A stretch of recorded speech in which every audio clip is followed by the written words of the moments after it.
Good morning. I want to thank everyone for joining us here today. We have Representatives Botana, Lombardo, Persons Malika. We also have Byron Donalds, our great congressman, and then we have our great sheriff, Carmine Marceno. So I want to thank them for being here. I also want to thank, we got 4 folks here who are going to offer a little bit of insight into how they've been able to get treatment for their COVID infections. Nikki Schofield, Tony Ramos, Sean Chamberlain, and Melissa Frenya. And I think it's going to be something that will be really informative. We have now in Florida, with 21 different sites providing early treatment for COVID with monoclonal antibodies, had treated over 40,000 patients. And since we've been doing those treatments, we've seen a decline in hospital admissions for COVID. We've seen a decline in the hospital census for COVID. We've seen a decline in the visits to emergency rooms for COVID. And so this early treatment for people reduces the chance that you will be hospitalized. And we believe many of these people obviously had their symptoms resolved, but we believe a number of them would have been hospitalized but for this treatment, and we believe it's already saving lives. And so this is something that we're glad that we did. We saw a gap in terms of what was being done for people that were infected. Of course, we've vaccinated almost 13 million people in Florida. We have over 70% of adults have gotten at least one dose. It's over 80-some% for people over 50. So that's obviously been a core feature of what we were doing. But then what we saw this summer is as people were getting infected, prevalence was much higher than it had been weeks or months before. You had people who, some of them were not vaccinated, were getting very sick, but they weren't going in to get treatment prior to getting so sick that they were being hospitalized. We also saw the fact that, yes, the vaccinations are reducing the severity of infections for people. You're much less likely to get hospitalized if you're vaccinated. You're much less likely to die from COVID if you're vaccinated. We also saw people were getting infected if they were vaccinated, and so it's helped reduce severity, but it's not necessarily means you're not going to ever get infected.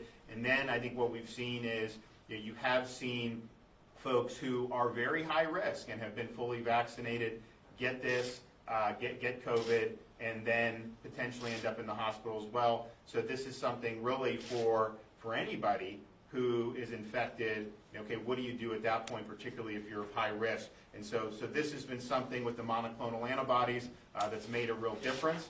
If you want to, and of course we have sites here in Southwest Florida at the Bonita Springs location. That's open 7 days a week, 9 to 5. We also have the Immokalee location at the Dollar General, and then in Charlotte County we have it at the Community Center in Inglewood. And so those are 3 different parts of Southwest Florida that have it. If you want more information about treatment locations, you go to floridahealthcovid19.gov. And if you want to register for treatment at a state site, you can go to patientportalfl.com, which is similar to how we did the vaccines. You can go, you can register, make an appointment and go. They do take walk-ins, but they're also trying to do as many appointments as possible.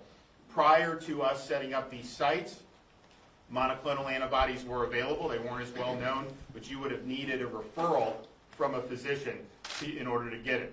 So some of the hospitals had been doing it. They usually had done the IV infusions, and you needed effectively some type of written consent or written referral. What we've done statewide is we've had the Surgeon General do a standing order. So if you meet the criteria for monoclonal antibodies, you do not have to be referred from a physician. You obviously can still talk to talk to physicians about whether it's the right thing for you, but you have the ability to do that, so it cuts out a little bit of red tape there. And the folks that have really done well with this are the folks who are most likely to have severe COVID infections. And so that's obviously people who are elderly, people who are overweight, people that have diabetes, cardiovascular issues, lung conditions, or kidney problems. I mean, basically, anybody over 50 is going to qualify most likely under one of the criteria for the emergency use authorization. The key to it is doing it early in the symptom onset. Basically, when you get infected, people produce antibodies to fight it back. Obviously, most people that get infected with COVID recover, and so that's the antibodies that work. Other people, particularly people who are older, have some health issues. They may not produce the antibodies necessary to be able to fight this off. This, taking it early, the monoclonal, that creates, it's an antibody cocktail. It basically creates some firepower for your body to fight back against the virus. And so when that's done early, it can be very effective. When the virus spreads enough and you get very, very sick, if you're in intensive care or something, at that point, the antibodies are probably not going to be able to turn the tide. And so the earlier you do it is key. The track record of this is very strong when it's done early. And we're happy that there's more access to this now in the state of Florida. And so we have a lot of folks who've been able to benefit from this. I would say most of the people, the vast majority of people who have gotten this at our sites did not know about monoclonal antibodies a month ago. And so you think, like, had we not done this, how many people would have ended up getting worse with no treatment? And so, so we're glad that this is something that now people understand. So we've got a number of folks here who will be able to talk about, what they did. So Nikki Schofield, fourth grade teacher, she went to our Bonita Springs site. So if you want to come up and talk about how it was for you. Thank you. Yep. Hi, Nikki Schofield. I am a very proud local fourth grade Lee County teacher. I do want to start by saying that because I am such a proud teacher, I don't want to persuade or push anybody to get the treatment, but I have to tell you, for me and my family, it was 100% the best thing that I could do. I received my first vaccine. I very much believe in prevention. I received my first vaccine July 28th.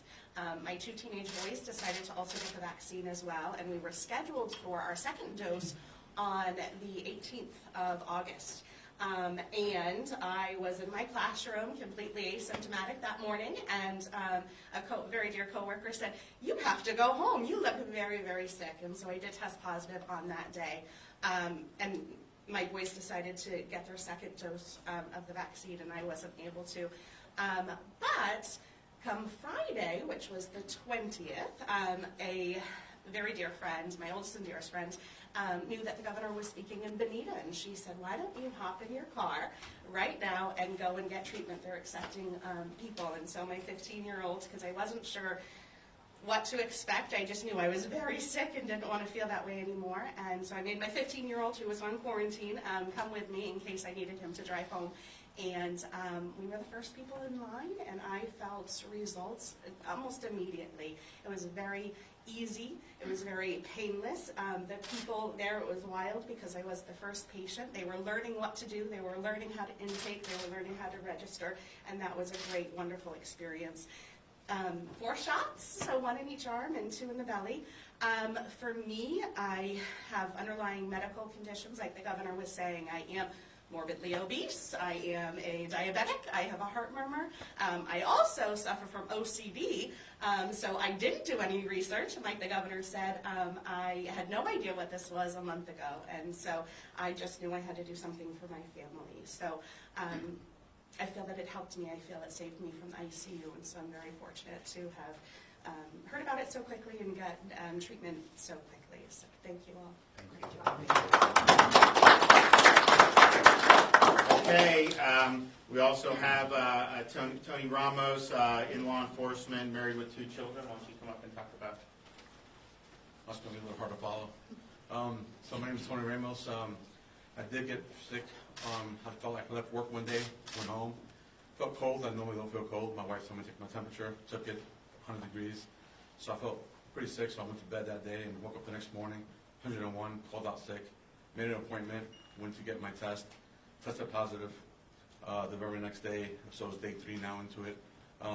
Felt sick, made an appointment for the monoclonal antibody treatment, took the treatment, and the very next day started feeling a lot better. And then the weekend went through.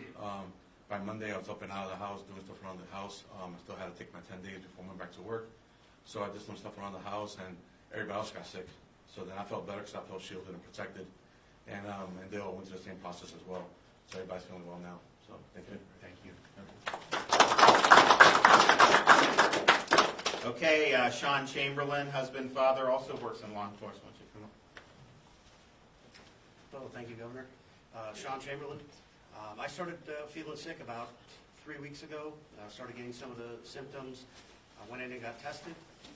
Had heard about this new process that was being talked about. I did ask my doctor about it. They did refer me. I ended up getting the treatment. It was very, very easy, very simple process. I had fairly mild symptoms, and after I got the treatment, my symptoms stayed pretty mild, and then I got better, and it's going on a little over a week, and I feel great. So I'm glad that was an option, and that's an option for people out there. So thank you. Thanks. Yep. Okay, Melissa, where is she? I'm behind you. Come on. Hi, good morning. I'm Melissa. I had a really bad experience with COVID. It's my second go around. The first time I had it, the symptoms weren't as severe, but it lasted about a month. I was out of work for a month. But this go around on the 20th, I woke up in the middle of the night, 102 fever, muscle aches, spasms, like couldn't get out of bed, no energy at all. And on Saturday, my husband tried to get me to go to the doctor. I refused. So he called my parents, who live in Mississippi, and had them kind of shame me into going to the doctor. So Sunday, we went to the minor med in Bonita, and the doctor told us about the antibody. And it was too late in the afternoon to go. So we went the next day, made an appointment, made it there at my appointment time. We were in and out in about an hour. The staff there was amazing. They were so nice. Got me a wheelchair because I couldn't walk. Attended to me, just really, really, awesome. Within 6 hours of having the injection, I already started to feel a difference. Started to feel a little better. My fever broke. Within 24 hours, I felt like a new person. And it was a big deal because everything on me hurt. My hair hurt. I was so sick. So yeah, I really, really, I've been sharing with everybody. I say that it works, and if you're sick, you should try it out. Thank you. Thank you. So I think the data is very, very clear. If you look over this summer, for example, the folks who are being hospitalized tend to be unvaccinated. If you're vaccinated, your chance of being hospitalized is much less. People who do get infected and do the monoclonal antibody, their then chance of having their symptoms resolved short of hospitalization increases. So you're much less likely to get hospitalized if you do this treatment. So those are the tools that we have, and I think that most of the bad outcomes we've seen have been in patients who either did not avail of the prevention or did not avail themselves of the early treatment. And again, the early treatment was not something that was discussed a lot. There's a lot of people that didn't know about it, so we've helped bring it to the forefront and now have more folks that have been benefiting. And at the end of the day, that's what it's about. If you have somebody, particularly if somebody's high risk, and you get infected, okay, what do you do at that point? And there's been a lot of parts of the country, they'll just send you home and tell you, just hope it doesn't get worse. Well, you know what? This is a year and a half into this. We can do better, and so we have a tool where you can do better. So instead of just sending people home and hoping that they don't end up in the ICU, you can actually do something proactively that will all in likelihood keep you out of the ICU, and that's what we're looking to do. So we're excited about the response that we've seen in Southwest Florida. The Bonita site's been one of our more successful sites in terms of traffic, and we obviously like the other two sites we have as well. So, okay, yes, sir. Thank you, Governor. So the Miami Herald reported back on August 14th, the state is now reporting COVID deaths by the date the death actually occurred, but in that article they cited that it's a more accurate way to keep track of this data. Fast forward to yesterday, and they pushed the same exact story, but now they're accusing you of creating, quote, an artificial decline in deaths and misleading the public about the surge coming to an end. What is your take on all this? So first of all, it's just a totally false partisan narrative. We are working hard to bring the admissions down in hospitals and the emergency rooms and hospital census. This is helping to do that. I mean, this is really the story to try to say that doing reporting the way many other states do it, and which is the most accurate, is some type of problem when it's been something that's been going on for a long time, is absurd. But I think it's an attempt to just kind of distract from the fact that we had shortcomings in terms of the knowledge of this. We've come in and filled it. and we're seeing really positive results as a result of it. And so that's a good thing. Everyone should be happy with that. Yes, sir. Governor, Golisano Children's Hospital reporting 14 kids there today, more than 2,000 yesterday out of school in Lee County schools.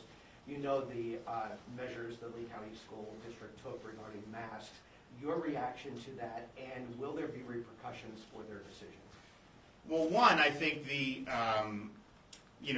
when kids are out of school that are healthy, that's not a good thing. I mean, if somebody is symptomatic, obviously you send them home. If there's contacts that they've had, you inform the parents of the contacts. But I think that healthy kids have a right to be in school, and so broad quarantines, I think have been ineffective, and I don't think that's the way that you should be doing it.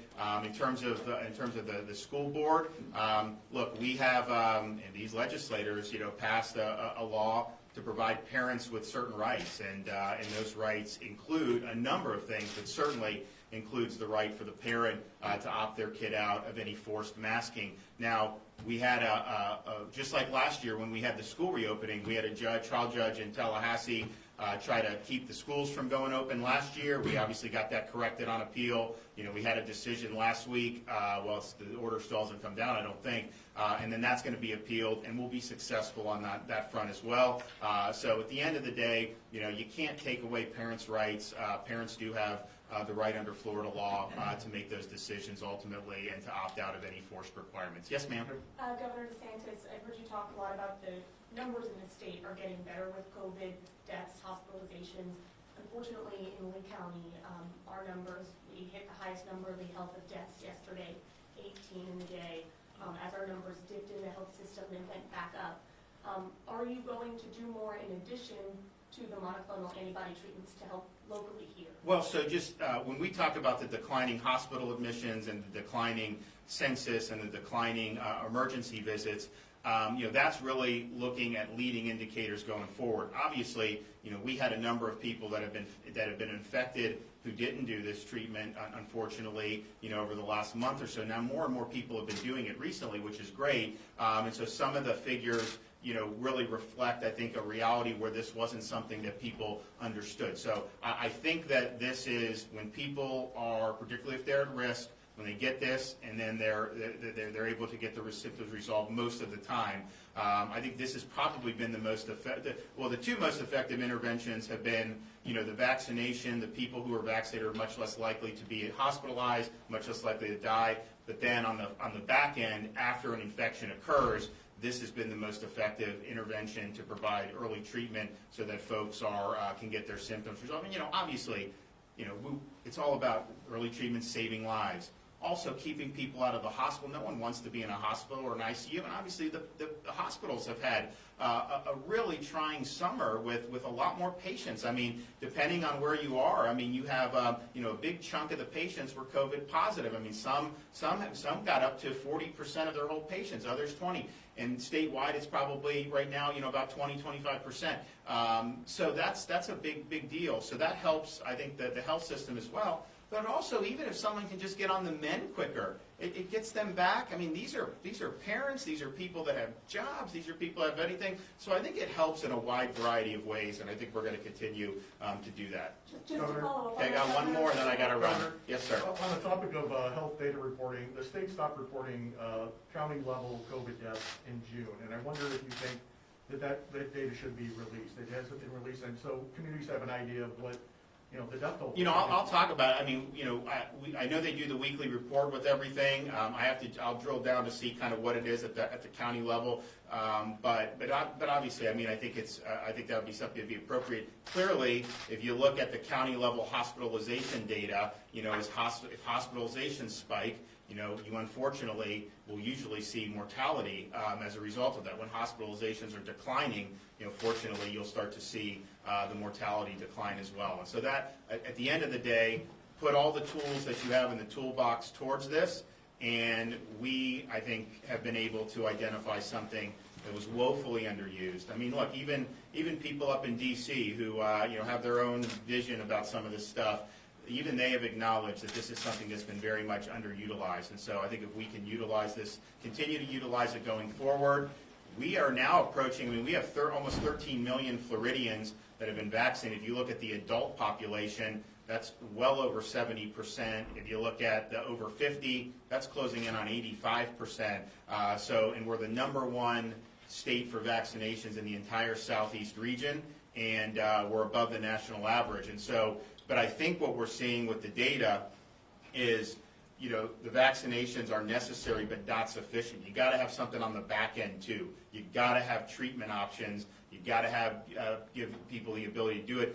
If you are vaccinated, the likelihood of you getting severely ill is diminished. But people are getting infected. Most of it's mild.